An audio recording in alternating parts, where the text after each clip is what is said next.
علیکم ورحمۃ اللہ وبرکاتہ۔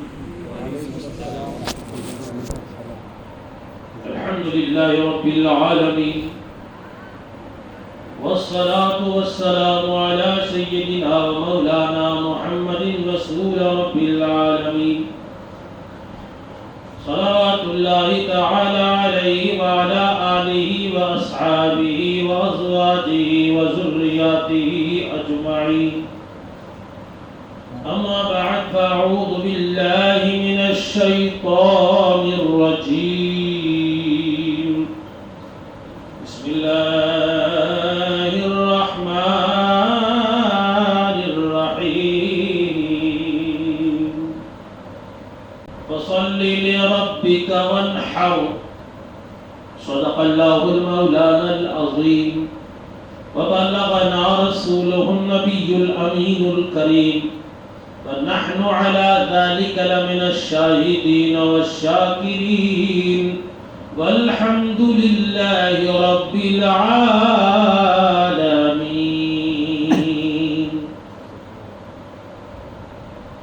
بارگاہ رسالت مآب صلی اللہ علیہ وسلم میں درود پاک کا نذرانہ پیش فرمائیے۔ سیدنا و مولانا محمد القلوب وزایا عافیت الابدان وشفایا ونور الابصار وضیایا وعلى آلہ وصحبہ دائما ابدا۔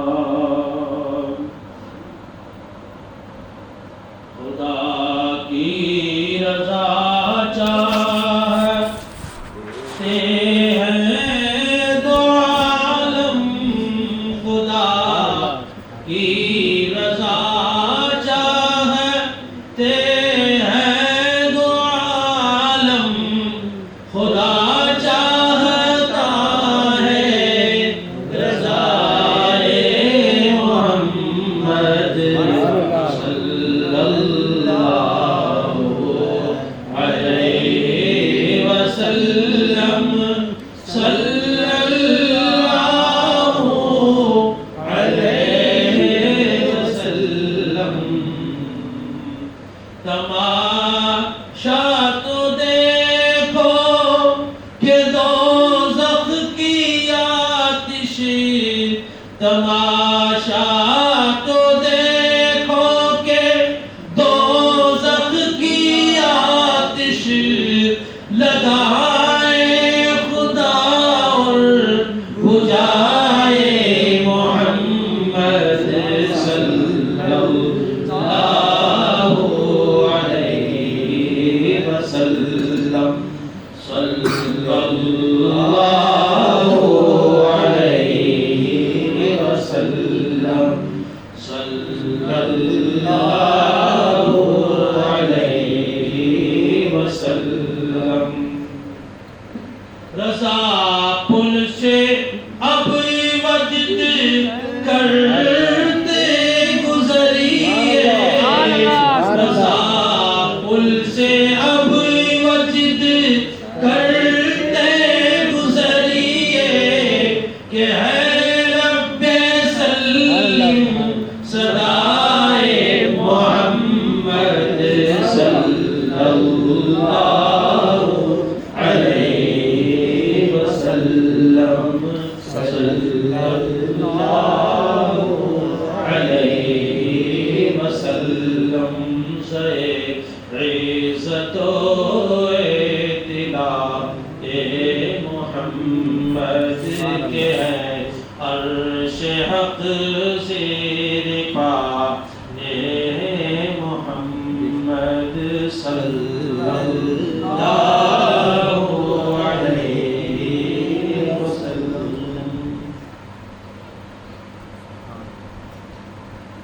زاہد کمال ترک سے ملتی ہے یا مراد، زاہد کمال ترک سے ملتی ہے یا مراد، ارے دنیا جو چھوڑتی ہے تو عقبہ بھی چھوڑتی ہے۔ محترم مکرم سامعین، نوجوان اور بچوں، قربانی کے حوالے سے تھوڑا سا گفتگو کرنی تھی۔ جس شخصیت کے نقش قدم پہ چل کر ہمارے آقا مولا صلی اللہ علیہ وسلم کی قربانی کو ضروری قرار دیا، اس شخصیت کا نام حضرت سیدنا ابراہیم علیہ السلام۔ حضرت ابراہیم علیہ السلام اس ذات اور اس ہستی کا نام ہے کہ وقت کا وہ فرعون نمرود جس نے 400 سال حکومت کی تھی اور ہر ایک چوراہے پر اس کی مورتی لگی تھی، اور ہر گزرنے والے کے لیے لازم و ضروری تھا کہ اس کو سجدہ کر کے نکلے۔ جو سجدہ کر کے نہیں نکلتا تھا تو اس نے کچھ ایسا انتظام کیا تھا کہ گھنٹیاں بجنے لگ جاتی تھی، سپاہی چوکنے ہو جاتے تھے، کوئی بغیر سجدے کرے نکل گیا، لہذا گرفتار کر کے سزا دی جاتی تھی۔ لہذا ہر آدمی کو لازم تھا کہ نمرود کی ہم شکل مورتی کو سجدہ کرے۔ یہ ماحول میں سیدنا ابراہیم علیہ السلام پیدا ہوا، لیکن حضرت ابراہیم علیہ السلام کی زندگی پوری قربانی سے متعلق، پوری زندگی آپ نے قربانی، مال کی بھی قربانی دی، جان کی بھی قربانی دی، وطن کی بھی قربانی دی، اولاد کی بھی قربانی دی۔ اب وہ کون سی قربانی ہے جو بندے کے تصور میں آ جائے؟ حضرت ابراہیم علیہ السلام نے اس سے بڑھ کر قربانی کی۔ آپ سوچ نہیں سکتے، ہم تصور نہیں کر سکتے۔ اور حضرت ابراہیم علیہ السلام کی قربانی کی وہ جگہ ہے جہاں دیکھ کے بندے کی آنکھ پھٹی کی پھٹی رہ جاتی ہے، بندہ تعجب میں بے خود ہو جاتا ہے، بندہ اچنبے میں آ جاتا ہے کہ ایک انسان یہاں تک پہنچ سکتا ہے، ایک انسان اتنا تیاگ دے سکتا ہے، ایک انسان اتنا ترک دے سکتا ہے، ایک انسان اپنی جان کی، مال کی، اولاد کی، بیوی کی، خاندان کی، وطن کی سب قربانی دے رہا ہے فقط اس لیے کہ مولا فقط تو راضی ہو جا۔ ایک رضا ہے، ایک رضا چاہیے، وہ رضا الہی ہے۔ زاہد کمال ترک سے ملتی ہے یا مراد، ارے دنیا جو چھوڑ دی ہے تو عقبہ بھی چھوڑ دے۔ جو دنیا کے طلبگار ہیں انہوں نے دنیا کو چھوڑا تو یہ قربانی ہوئی، لیکن اللہ والوں کے جو طلبگار، اللہ کے جو طلبگار ہیں، اللہ والے، انہوں نے آخرت کو بھی چھوڑ رکھا ہے۔ انہوں نے کہا ہمیں اس سے کیا مطلب، ہمیں تو اپنے مولا سے مطلب، یہ سونا میرے دکھ وچ راضی تے میں سکھنو چلے پاوا۔ پنجابی میں کہاوت ہے، اگر میرا مالک، میرا محبوب میرے آگ میں جانے پر راضی ہوتا ہے تو مجھے کاہے باہر گھومنا، مجھے تو آگ میں بھی جانے کو تیار ہوں۔ ایسا ماحول، چاروں طرف کا ماحول خطرناک ماحول، بتوں کے پجاری، بتوں کے آگے وہ آسن لگا کے بیٹھتے نا، اس طرح بیٹھنے والے، ان کے سامنے یوگا کرنے والے، ان کو خدا سمجھنے والے، ان سے مرادیں مانگنے والے، ان کو اللہ کا پارٹنر سمجھنے والے اس زمانے میں پیدا ہوئے۔ سگا چچا بتوں کا پجاری، سگا چچا، بڑا برس کی عمر ہے ابراہیم علیہ السلام کی۔ وہ چچا آذر آپ کا چچا ہے، والد آپ کی حضرت طالب ہیں، موحد مسلمان۔ تو انہوں نے آپ کو چچا نے کہا کہ آج چلیے ہمارے ساتھ بیپار کرنے چلیں گے۔ وہ بتوں کے پجاری تھے، مورتیاں بناتے، چھوٹی موٹی بیچنے کے لیے بنا گئے۔ اب وہ ان کا کیا سسٹم ہے، ہزاروں بت ہوتے تھے، ہر بت کا الگ الگ کام ہے، ہر بت کا، کوئی بت بھاگ جانے کا، کوئی بت فتح پانے کا، کوئی بت کھانا مانگنے کا، کوئی بت شادی کروانے کا، کوئی بت شروعات کرنے کا، ہے نا۔ اس وقت بھی دنیا کا یہی حال ہے، بت کے پجاریوں کا یہی سسٹم ہوتا ہے۔ انہوں نے جو پتھر تراش لیے، اپنے بھتیجوں کو ساتھ لے گئے، کام پڑ گیا بازار میں، ادھر چلے گئے، بھتیجے ابراہیم علیہ السلام کو دے دیا، بیٹا تم بیپار کرنا، یہ اس کا ہے، یہ اس کا ہے، یہ اس کا ہے، یہ اس کا ہے۔ چلے گئے، چچا تو چلا گیا۔ حضرت ابراہیم علیہ السلام 12 برس کی عمر ہے، کچھ شکلی کو سیکھے تو ابراہیم سے سیکھے، بتوں کے بارے میں قربانی دینا۔ 12 برس کا بچہ، خاندان کے ایک عظیم فرد چچا ہوتا ہے، چچا باپ کی جگہ ہوتا ہے، اور اس کے سائے میں آپ ساتھ بازار میں آئے، لیکن چچا کا بیپار ہے، قربانی دے رہے ہیں۔ پہلی قربانی کا اندازہ لگائی، اس سے پہلے بھی قربانی دی ہے، پہلی قربانی دی ہے چچا کی محبت کی قربانی دے دی۔ اور پھر آج بیپار جو ہونا ہے، مورتیوں کو بیچ کر بیپار کرنا ہے، لیکن اللہ کے نبی نے وہ بھی قربانی دے دی۔ کیا کہا؟ دیکھو لوگ کہتے ہیں کہ یہ بت فلاں چیز کام آتا ہے، لیکن میں جانتا ہوں یہ کوئی کام نہیں آتا، اس کی کوئی قیمت قدر نہیں ہے، لیکن تم کو چاہیے تو گھرے لے جاؤ، لیکن یہ کوئی کام نہیں آنے والا، یہ تو کسی کی بات سنتا ہی نہیں، ہم نے بنایا اس کو۔ ہم نے بنایا اس کو، تمام بتوں کی اسی طرح تعریف کرتے رہے، ایک بھی مورتی بکی نہیں۔ شام کو چچا آئے تو حضرت ابراہیم علیہ السلام پر ناراض ہوئے، گھر پر لے کر آئے۔ پھر ایک موقع آیا، تمام پورا ماحول کفریہ ماحول ہے، اور اہل آپ کا جو علاقہ ہے بابل کے لوگوں کی عادت تھی، وہ عراق میں جگہ ہے، تو بابل والوں کی عادت تھی کہ ان کا عید کا موقع ہوتا تو عید پر ایک میلہ منعقد کرتے تھے، اس میلے میں باہر چلے جاتے، اپنے ابھی لوگ پکنک منانے جاتے نا، وہ پکنک منانے کے لیے باہر جاتے تھے، جب ایسا وقت آتا تو اپنے بت خانے کے تمام بتوں کے آگے طرح طرح کی مٹھائیاں پیش کرتے۔ غریب تو بھوکے مرتا ہے، بچوں کے لیے کھانے کی دانہ نہیں ہے، لیکن پجاری کو یہی فکر ہے کہ ہماری مورتی کیا ہے، کچھ نہ کچھ کھانا ہونا چاہیے۔ اس قدر بے عقل لوگ ہیں، جو کھاتا ہے وہ خدا ہوتا ہے، خدا تو وہ ہوتا ہے جو کھلاتا ہے، کھاتا نہیں۔ سبحان اللہ، کھانے سے پاک خدا ہوتا ہے۔ ان کے سامنے طرح طرح کی مٹھائیاں رکھی ہیں۔ سیدنا ابراہیم علیہ السلام کے قوم کے سارے لوگوں نے آپ کو بھی دعوت دی، آپ بھی چلیے۔ آپ نے فرمایا میں نہیں چلنے والا، میرا کوئی کام ہے، میں بیمار ہوں، میری طبیعت ٹھیک نہیں، جاؤ۔ طبیعت ٹھیک ہونے کا مطلب یہ ہے کہ تم وہاں جا کے جو کرو گے وہ میں برداشت نہیں کر سکوں گا، اس کو کہتے ہیں بھاری ہونا۔ آپ نے کہا اتنی سقیم، میری طبیعت بھاری ہے اپنی قوم کے ساتھ۔ لوگ تو قوم کے الٹے سلٹے رواج میں حاضر ہو کر کے اور اپنی انجوائے کرتے ہیں، لیکن حضرت ابراہیم کی قربانی کا یہ بھی وقت تھا کہ آپ نے اپنی قوم کے ساتھ انجوائے ہرگز نہیں کیا، بلکہ منع کر دیا۔ جب وہ چلے گئے سب بتوں کی آخری وہی عبادت کی انہوں نے، اور وہاں سے جب نکلے مرد عورت، پورا شہر خالی ہو گیا، بابل خالی ہے۔ سیدنا ابراہیم علیہ السلام تیشا لے کر آئے ہیں اور دیکھ رہے ہیں بتوں کو، کہاں سے شروع کروں، شروع کر رہے کہاں سے شروع کروں، دیکھتے ہیں آپ نے۔ پھر ان کو پوچھا کہ کھاتے نہیں والا تاکلون، پوچھا ان کو تم اس کو کھاتے نہیں کیا بات؟ بتوں کے منہ میں زبان تو تھی نہیں جو کچھ کہہ سکتے، خاموش رہے۔ تیشا اٹھایا، کسی کا کان کاٹا، کسی کا ہاتھ، کسی کے پیٹ، کسی کی ٹانگیں کاٹ دی، کسی کو چورا چورا کر کے رکھ دیا۔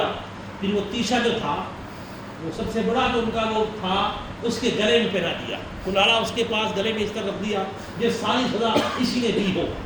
اس طرح رکھ کے چلے گئے۔ اب وہ لوگ وہاں سے آئے، آتے ہی سیدھے اپنے اس بت خانے میں آتے، پہلے اپنے بتوں کی پوجا کرتے، جیسے اندر داخل ہوئے تو گرم گرم معاملہ تھا۔ دیکھا کسی کے کان نہیں، کسی کے ناک نہیں ہے، کسی کا منہ نہیں ہے، کسی کی ٹانگیں نہیں ہے، کوئی بالکل ہی ختم ہو چکا ہے، ایک سلامت ہے بڑا والا۔ انہوں نے کہا یار یہ کون ظالم ہے جو ہمارے خداؤں کے ساتھ یہ کرتا ہے؟ خدا بھی کیسا ہو جو ظالموں کے ظلم سے بچ نہیں سکتا ہو، تو ان کو کیا بچاتا ہوگا؟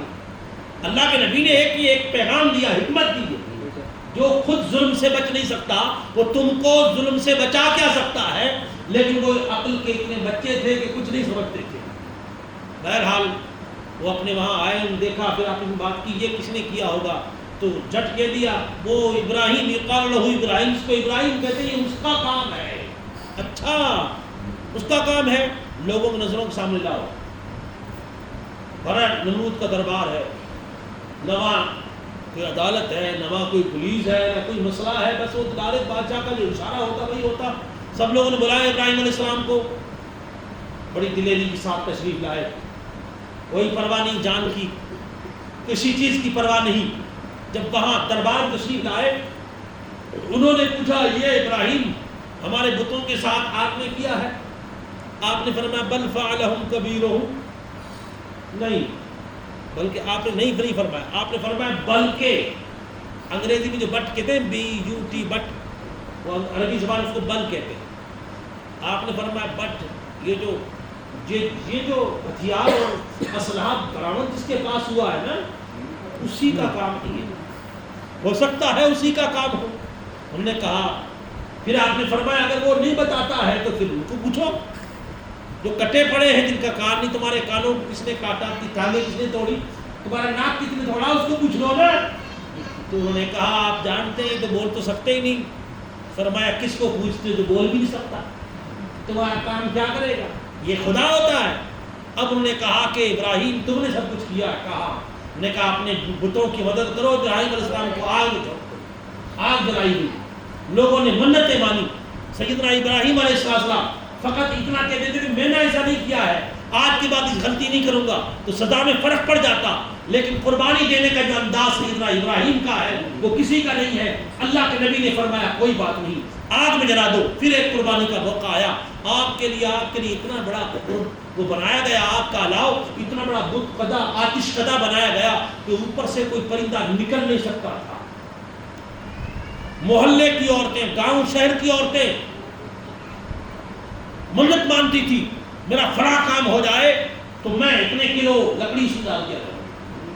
ہاں, آدمی لوگ یہ تمنائیں کرتے تھے ثواب کا کام سمجھ کر کے, نمرود کا حکم مان کر کے وہاں لکڑیاں ڈالتے, جمع کرتے گئے, بہت بڑا الاؤ تیار کیا گیا, آگ لگا دی گئی. سیدنا ابراہیم علیہ السلام لائے گئے, اور اب اتنی آگ دور تک انسان پر پاس ہی نہیں جا سکتا, وہاں اس کو پھینکنا کیسے پھینکا جائے, لہذا پریشان ہو گئے. آخر میں انسان کا دشمن ہے سب سے بڑا شیطان, وہ آیا, وہ کبے سے موقع سے چوکتا. اس نے آ کر کے سمجھا کہ آج ابراہیم علیہ السلام اللہ کے نبی ہے, ایک اللہ کا دیوانہ بچا ہے, آج اس کو بھی آگ میں جلا دوں گا تو بچے گا ہی کیا. لیکن مدعی لاکھ برا چاہے تو کیا ہوتا ہے, وہی ہوتا ہے جو منظور خدا ہوتا ہے. آگ میں جو ہے اس نے کہا کہ ایسا کرو منجیک بناؤ, تو پہلی مرتبہ گوفن بنائی گئی. دنیا میں پہلی مرتبہ کرین کی شکل اب ہے, پہلے اس کو منجیک کہتے تھے, منجیک کی شکل بنائی گئی. اس میں حضرت ابراہیم علیہ السلام بٹھایا گیا ہے, اس کو ہلا کر کے, اور جب اس کو ہلاتے ہیں تو وہ چلتی ہے گھوم کر کے, اور پورا ابراہیم علیہ السلام کے اندر پھینکنے کی کوشش کرتی ہے, لیکن اس کے اندر اللہ کے فرشتے بیٹھے ہیں. اللہ کے فرشتوں نے اجازت چاہی. ایک موحد اس کائنات میں ہے, ایک تیری وحدانیت کا اعلان کرنے والا اس کائنات میں ہے, ایک تیرا خلیل ہے جو تجھ سے محبت کرتا ہے, مولا اس کو ہم کیسے جل دیں گے. فرشتوں اجازت مانگی, حکم ہوا جاؤ, آ گئے فرشتے, بیٹھ گئے, پورا ترازو بھر گیا ہے, اب اس میں سے وہ اوپر اٹھتا ہی نہیں. آخر میں پریشان ہو کر یہ لوگ آپس میں مشورہ کرنے لگے کہ کس طرح اس کو اٹھایا جائے. پھر شیطان آیا, خبیث کسی کی شکل میں آیا. اس نے کہا لگتا ہے تم کسی بات میں پریشان ہو. ہاں پریشان ہے, اس پریشانی کو ختم کرنے کا میرے پاس ایک طریقہ موجود ہے, جلدی سے بتائیے, اپنے دشمن سے بدلہ لے. بڑی رکاوٹیں آ رہی ہیں اسے بدلہ لینے میں. کہا ٹھیک ہے, وہ بات یہ ہے تم ایسا کرو, مرد عورتیں جمع ہو جاؤ, مرد عورت جمع ہو جاؤ. جمع ہونے کے بعد سروں کے دوپٹے عورتوں کے ہٹا دو, اور پھر رنگ لاؤ, ادھر سے بھی رنگ ہو, ادھر سے بھی رنگ ہو. پھر رنگ کی ہولی کھیلی جائے, بدتمیزی کی جائے, عورتوں کے سر کے دوپٹے ختم ہو جائیں, کپڑے چھوٹے موٹے کترے ہوئے پہنے جائیں, اور بدتمیزی کا طوفان برپا ہو, ایک دوسرے کے ساتھ بے حیائی کا کھیل کھیلا جائے. اللہ کے معصوم فرشتے غائب ہو جائیں گے, منجی ہلکی ہو جائے گی, اور آگ پھینکنا آسان ہو جائے گا. اچھا, پھر یہی کیا گیا. یہ ہولی اسی کی یاد ہے, یہ ہولی جو ہے اسی کی یاد ہے, یہ آتش بازی اسی کی یاد ہے. تم آتش بازی میں اپنے وقت کو برباد کرتے ہو, اپنے بچوں کو آتش قدے کی چیزیں خرید کے دیتے ہو. ارے کہاں ابراہیم کے دشمن بننے جا رہے ہو. ہمارے پیارے آقا حضرت محمد مصطفیٰ روحی فدا صلی اللہ علیہ وسلم ارشاد فرماتے ہیں, گرگٹ, اس کو یا کیا گرگٹ بولتے ہیں, گرگٹ کے بارے میں حضور نے فرمایا, یہ حضرت ابراہیم کی جو آگ جل رہی تھی نا, اس پر پھونک مارتا تھا تاکہ آگ اور تیز ہو جائے. لہذا اب تمہیں جہاں کہیں ملے اس کو مار ڈالو. مارو گے تو 100 نیکی ملے گی. اگر پہلی ضرب میں مار ڈالا تو 100 نیکی ملے گی, اور پھر ایک اور ضرب مارنی پڑی تو پھر تھوڑی کم ملے گی, اور 3 ضربوں مارا تو اس سے کم نیکیاں ملے گی. آپ بتائیے, جس نے سیدنا ابراہیم کی دشمنی کی تھی, آج اس کی نسل کو اللہ تبارک تعالیٰ کی طرف سزا ہے کہ نہیں ہے؟ رسول اللہ کا پیغام ہے یہ, اللہ کے نبی کا پیغام ہے یہ. تو تم جو آج اگر آتش قضا کرو گے, آج اگر تمہارے بچے رنگ کھیلیں گے, تو تم اس وضع کی طرح, گرگٹ کی طرح تمہارا شمار نہیں ہوگا, تمہارا بھی شمار اس کے اندر ہوگا. اس لیے نبیوں کے خلاف جو ایکشن لیا جاتا ہے, اس ایکشن میں ہمارا کوئی بھی اس کا طرح بھی ہم کو کوئی کام نہیں کرنا. نبی پاک فرماتے من تشبہ بقوم فهو منهم, جو جس قوم کی مشابہت اختیار کرتا ہے وہ انہی میں سے گنا جاتا ہے.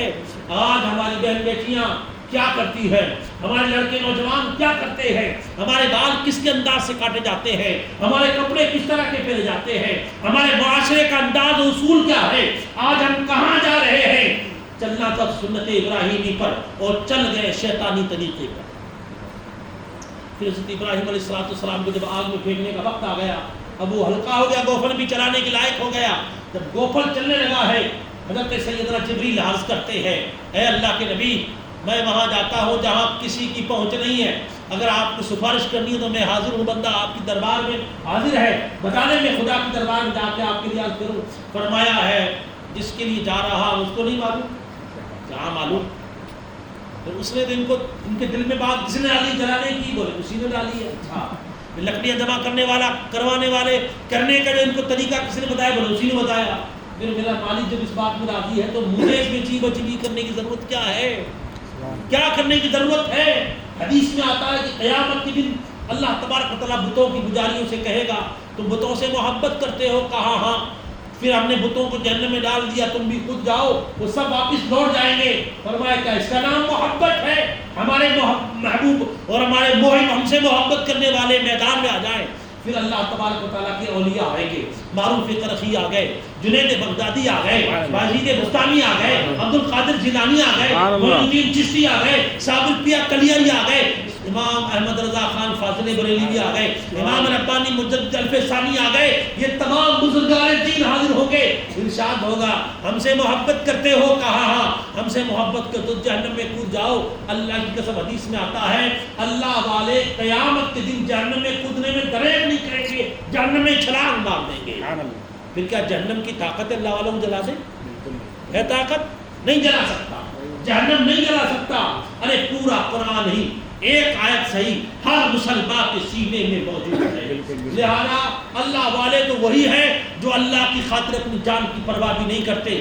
پھر آپ کو اوپر اٹھایا گیا، منجل میں گھمایا، آپ کو آگ میں پھینک دیا گیا۔ اللہ عز و جل نے پورا امتحان لیا۔ جتنی بڑی ہستی ہوتی ہے امتحان بھی اتنا خطرناک ہوتا ہے۔ جب آپ کو آگ میں ڈال دیا گیا، آپ نے کوئی آہ نہ کی، آپ نے کوئی شکوہ نہ کیا، آپ نے کوئی دعا نہ کی، بلکہ آپ نے ایک لفظ کہا جے سونا میرے دکھ وچ راضی تے میں سکنو چلے پاوا۔ میرا مالک اسی میں راضی ہے، میں بھی اس میں راضی ہوں۔ بس راضی برضا الہی تھے۔ آگ کو پھینک دیا گیا، قریب تھا کہ آگ میں پہنچتے ارشاد ہوا یا نار کونی بردن و سلاما علی ابراہیم، اے آگ ابراہیم پر ٹھنڈی اور سلامتی والی ہو جا۔ اتنی بھی ٹھنڈی مت ہو جانا، اتنی ٹھنڈی مت ہو جانا کہ تکلیف ہو جائے میرے قریب کو۔ لہذا آپ کو اس میں ڈال دیا گیا، اور تمام کے تمام پیڑ جو پیڑ جس چیز کا تھا اس میں اسی وقت پھل لگ گئے، پھول آ گئے، چھائیں آ گئی، بہاریں آ گئی، خوشبودار ہوائیں آئی۔ وہ تو باہر سے دیکھ رہے تھے، محسوس ہوتا تھا کہ اندر آگ جل رہی ہے، لیکن اندر تھا سیدنا ابراہیم علیہ السلام کے لیے جنت کا سما تھا، درخت تھے۔ پھر حضرت ابراہیم کسی نے کس زمانے میں پوچھا تھا ساری زندگی مزے کا کوئی وقت گزارا ہو تو بتاؤ؟ کہا وہ 40 دن جو نمرود کی آگ میں گزارے تھے وہ سب سے زیادہ ٹیسٹی اور مزیدار۔ اللہ اکبر۔ قربانی دینے والوں کا یہ حال ہوتا ہے، قربانی والوں کو یوں پھولوں میں سجایا جاتا ہے۔ قربانی دینے والے، حضور نے فرمایا جب دنیا کے اندر دجال آ جائے اور دجال کے ساتھ آگ بھی ہوگی، اس کے ساتھ جنت بھی ہوگی، لہذا وہ لوگ جو اس کی بات نہیں مانے گا اس کو آگ میں ڈال دے گا۔ سرکار فرماتے تم آگ میں چلے جانا، اس لیے کہ وہ آگ نہیں ہوگی، ٹھنڈی ہوا، ٹھنڈا باغیچہ ہوگا، اور جب وہ جنت میں ڈالنے کی بات کرے تم اس میں داخل مت ہونا کہ وہ جلتی ہوئی آگ ہوگی۔ قربانی دینا، قربانی اسی کا نام ہے۔ 40 دن کے بعد سیدنا ابراہیم علیہ السلام باہر نکلے، وہ تعجب سے آپ کو دیکھتے تھے کہ 40 دن آگ میں رہنے والا بندہ، اس کو کچھ بھی نہیں ہوا، بدن بھی سلامت، چہرہ بھی سلامت، بال بھی باقا نہیں ہوا۔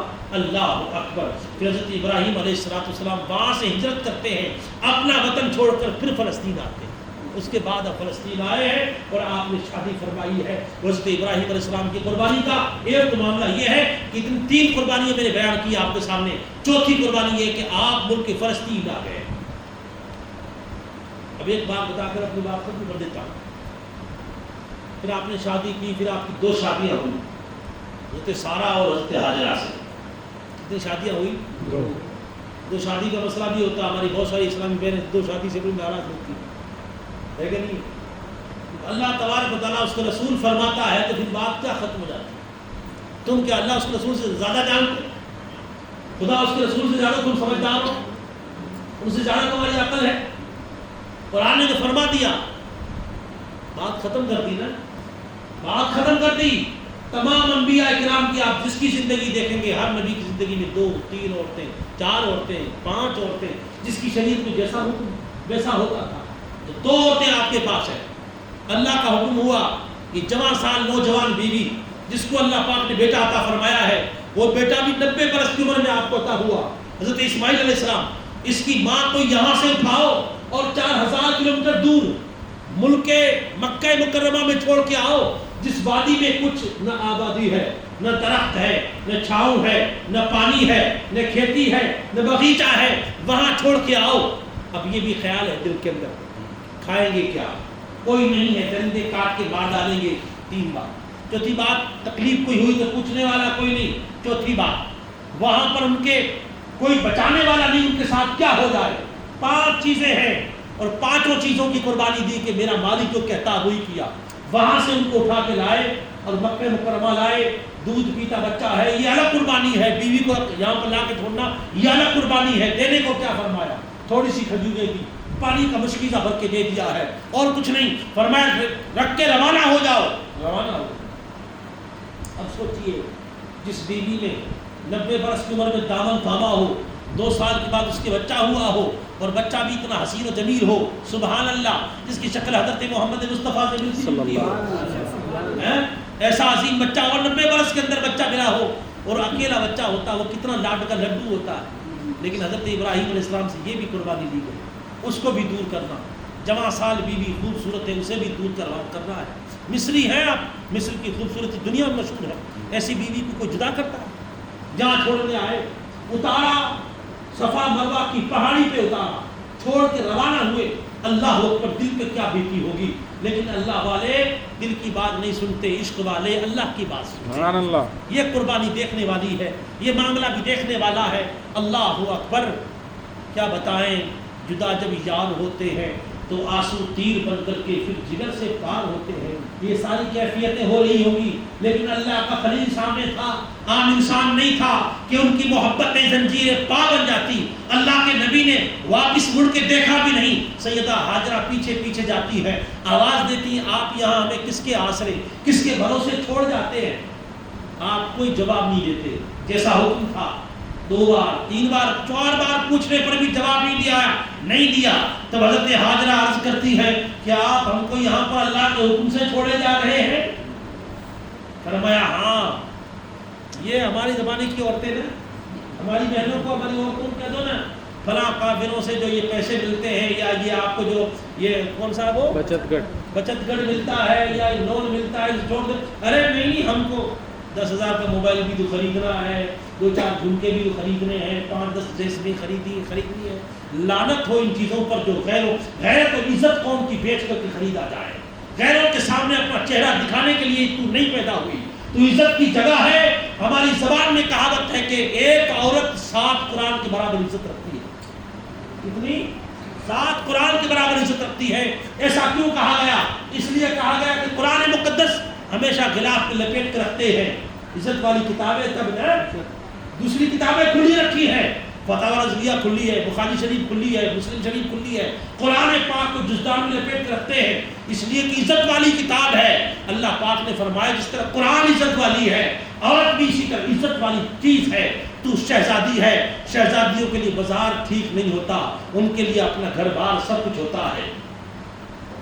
اور تم کیا اللہ اس کے رسول سے زیادہ سمجھدار ہو؟ تم کیا نبیوں سے زیادہ سمجھدار ہو؟ تم کیا ولیوں سے زیادہ سمجھدار ہو؟ تم عبد القادر جیلانی کی ماں سے زیادہ سمجھدار ہو؟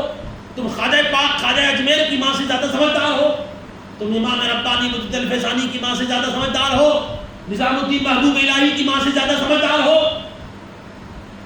نہیں ہو. جب نہیں ہو تو سمجھداروں کی بات مانو، یہ ناسمجھی کا کام مت کرو. آج ہماری قوم کی بچیوں پر غیروں کی نظر ہے اور قوم کو اس بات کی پرواہ نہیں. قوم سمجھتی ہے کہ ہم دنیا کی تعلیم لیں گے تو ہماری بچیاں دنیا کو روشن کریں گی. ارے لعنت ایسی دنیا پر جس میں اللہ رسول کی نافرمانی موجود ہو. اللہ اس کے رسول کی نافرمانی جہاں موجود ہو، وہ ترقی کسی کام کی نہیں، وہ ترقی کسی کام کی نہیں، وہ چمک نہیں بلکہ وہ چمک اندھیرا ہے جو اللہ اس کے رسول کی نافرمانی سے حاصل ہوتا ہے.